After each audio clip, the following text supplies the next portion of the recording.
It was December 2024, you know, December boss. And Josie was like a movie. Everyone was high. The vibes were just high. And as for the former, it was so real. I had my bestie Neon was staying at his pop's crib in Bryanston. His dad is a big time tycoon, the type who has 5 mansions and more cars than a taxi rank. One of those cars was a brand new Ford Ranger Raptor. It was black, mean, and it was a mean looking beast. Neo's dad told us straight, boys do not touch this Raptor. He was flying for Dubai for business, and when he flew to Dubai, he thought that his car was safe with us. But you know how it is when Amapiano is hitting and the girls are busy calling your name. Therefore, imagine pulling up to the club in this beast. Neo said, and I did not even think twice because he was the one who had brought the idea of us going out with his father's car, even though his dad had given us an instruction to never touch his car. We started by just playing the music in that Raptor, just enjoying the vibes, but then we ended up driving. We grabbed the keys, we headed out, thinking that we would be back before the sun comes up. But at 3 a.m., we were coming back from Konka. A taxi skipped a red light. I swerved, and I really do not know what was happening by then. I felt dizzy. Being in an accident, it is so scary. As I was swerving, the tires they were screeching loudly, and then boom! I slammed that Raptor straight into a concrete wall. The front was totaled. The engine was smoking like a Harley. My heart dropped into my stomach. Neo, as for Neo, he was losing it. He was crying like a kid, like a baby. My dad is going to finish me. My dad is going to disown me. I was shaking too. For my family, we stayed in a small house in Soweto by then, and we were just surviving on my mom's teacher's salary. We could not even afford the insurance access on a car like that. I was in full panic. Lucky enough, the place where we had the accident, it was far from the public, so we stayed there like that. And I was thinking of other things that were bad that were going to happen to us. In a panic, that was when I called Mandla. His dad is a legendary entrepreneur, and I had seen his dad keeping millions in a Louis Vuitton bag that used to stay in the boot of his car. I saw this Louis Vuitton that was full of stacks that was in the boot of his car one day when it was raining, and then he told me that if I wanted money, I should wash his car. He made me do it, and when I opened, I saw the cash. So I begged and I said, Hoodman, I need 100K right now to hide this car or fix it before morning. As for Mandla, he came. He's a good bro of mine. He came through in about 45 minutes. He came with someone that was going to tow us, and he hadn't me a bag of cash. I thought that I was really the luckiest guy in the world. We towed the car to a shady mechanic, thinking that we were safe. I had totaled a car. Now I had money to fix it. But Neo's dad was not a fool. The car had a tracker that pinged his phone the moment that the airbags popped. The next morning, he was calling saying that he had already booked an emergency flight returning back to South Africa. When he landed back to South Africa, he tracked the car to the workshop and he found us there. He did not even yell at us. He told me to get into his car. He wanted me to get arrested. He looked at me with pure hatred. And when we got to his house, he said to Neo in front of me, I told you to stay away from these Soweto parasites. They only know how to consume what others build. He banned Neo from ever talking to me again. I was kicked out of that estate like I was a stray dog with 100K debt on Mandla's father, and I felt as if there was a dark cloud that was following me back to the location. A week later, Mandla's dad, whom I'll call Mr. Gumede, he called me. He did not ask for that 100K back. He told me to come to his guest wing in Morningside. That place felt weird, man. Even with the AC on it, it just felt somehow. It was as if this man, he wanted to do something bad. So there were things that were there that I had never seen in my entire life. I saw the G strings that can only be worn by a man, like men's lingerie that make you to look like you are a woman.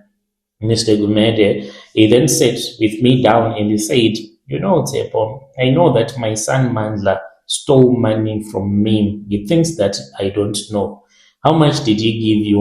And I knew that if I lied to this man, he was going to be angry with me. And then he told me that he knew, and I told him that it was 100K, that was a loan. He said to me, "Tsepo, that 100K is not a loan to me.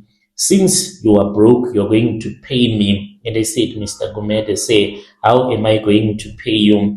That was when I realized that the street rumors are 100% true. There are guys that are occultists, a guy who sleeps with other men to get government tenders. They told me straight, if I wanted the debt to be cleared, I had to sleep with him, like seriously sleep with him. And I felt so sick in my stomach.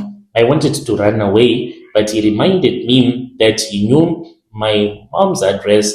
He could even get me arrested because I had blackmailed his son so that his son can give me the money. Since he's a millionaire, I knew that he would do anything to have me disappear because of the things that he had already told me.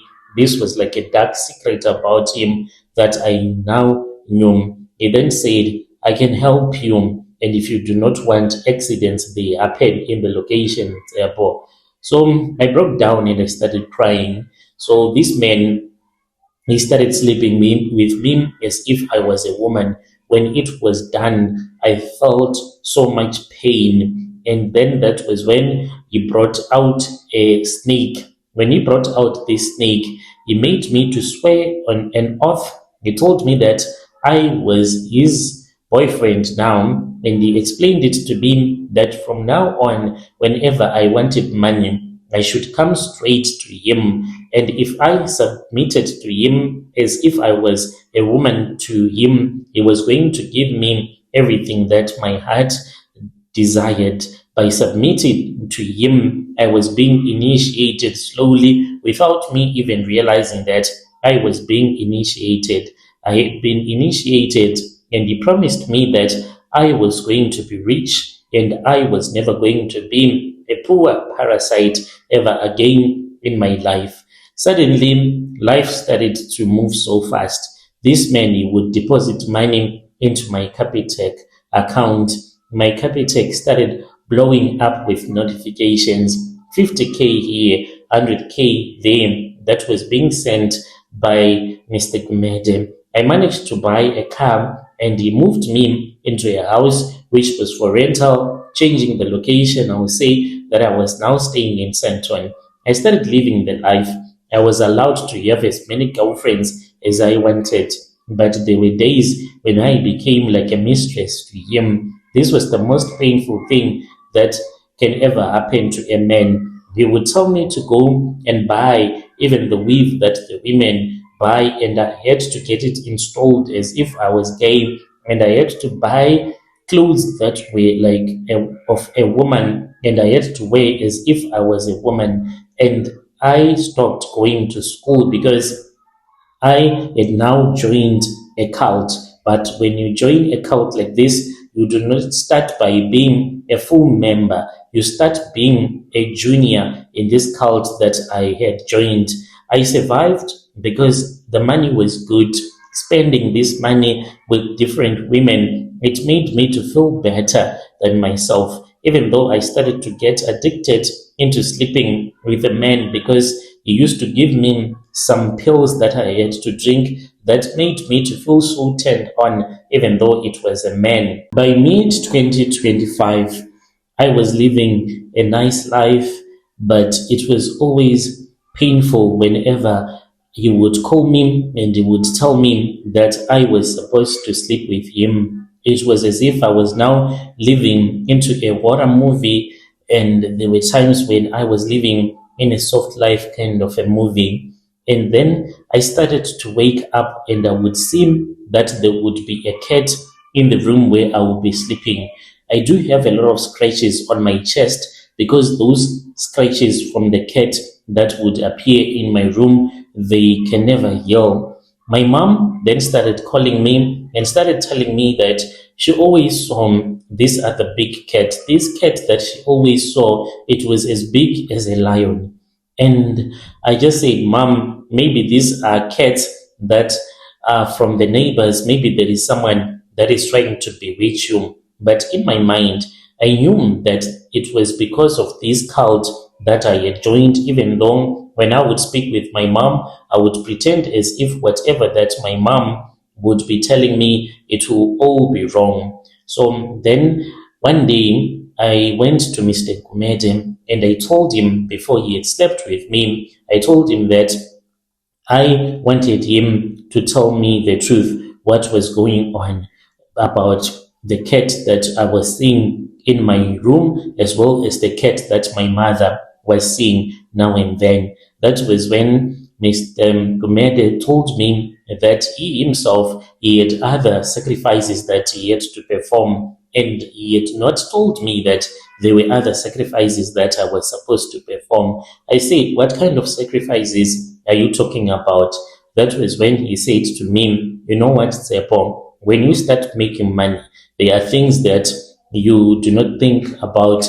I also did the same, but I had to go through the process that everyone who has walked in this cult before you had to go through. He told me of a story when he was just a normal civil servant working in the government, and he badly wanted to start a big business, but he did not have enough capital because of the other debt that he had.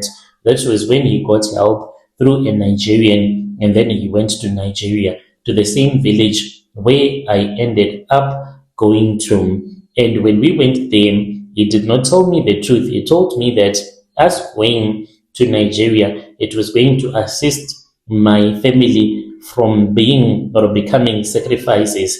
Then I agreed. We went to Nigeria together. When we arrived in Nigeria, I was strengthened. Then I was told that I had to choose. I had the pictures of the three people that I loved with all of my heart.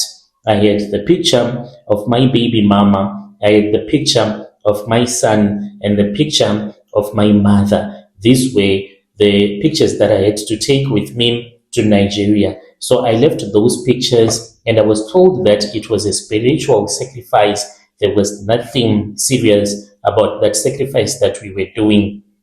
I had to leave these pictures on top of an altar, but as I was placing those pictures on top of an altar, I felt so weird in my heart. I felt as if I was destroying my family and killing the ones that I loved. Then, when we returned back to South Africa, when my mom continued having these dreams, I returned back to him, and then he told me that the pictures that I left in Nigeria, these pictures, it was me telling the Grandmaster who helped me with these rituals that I have to choose amongst these three, the ones that have the photos that I took with me to Nigeria.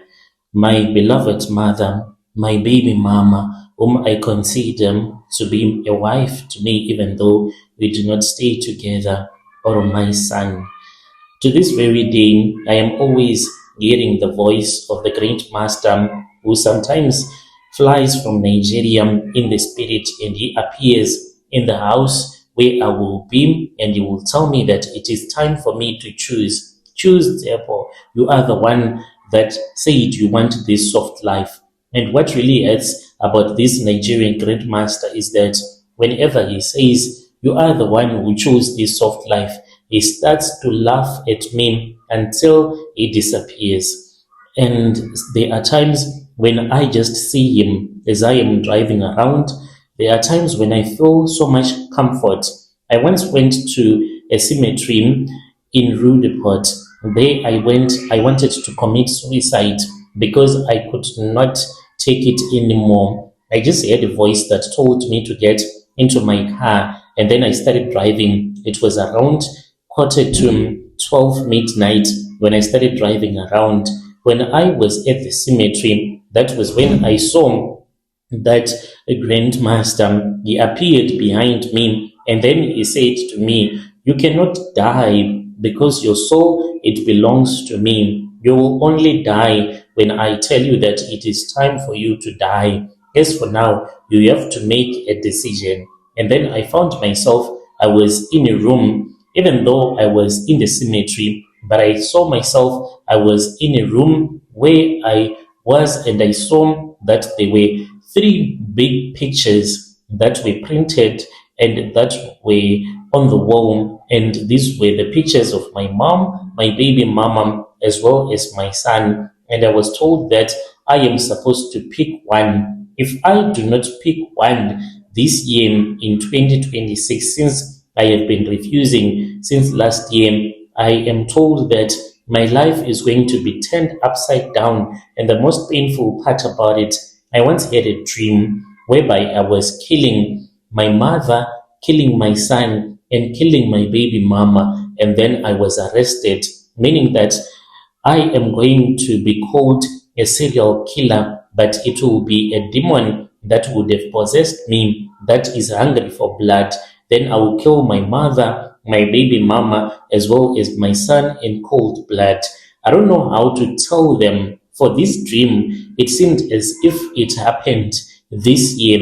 Whenever I have this dream, I always see that it is going to happen in 2026. When it happens, I really do not know. But the clue that I had in that dream was that I saw my baby mama. She was with a man as he was returning back from work, even though we are not like with each other permanently, because I can't be with a woman permanently. And then in her mind, she decides to move on. Then I see her with another man. I start to plan killing him in my dreams. And then I first kill my mom. I don't know why. I start by killing my mother. And as I am killing my mother, there is a man who would be standing beside me. It seems as if he's a Nigerian, and even urging me on to kill my mom in the most painful way. After that, I see myself driving to where my baby mama stays. She opens the door for me, and she is happy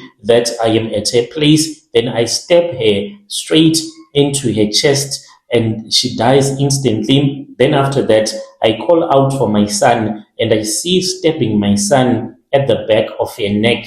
Then my son dies as well. And after that, I am arrested at my baby mama's house, and everyone is going to hear about this on the news. Only after I have stabbed the three of them, then I come back to my senses and seeing the blood all over, seeing my baby mama as well as my son in front of me. Then I always wake up screaming, "Tsepo, what have you done?" Then I see that no, it is happening in my dream. I'm scared that I am going to end up killing those that I love, because the sacrifice is supposed to be done in 2026. I need advice from you. Do I sit down with my mother? Do I sit down with my baby mama and tell that these were the rituals that I did? Will she understand? How can I keep them safe? How can I keep myself safe from being possessed by such a satanic demon? I'll be following through in the comment section.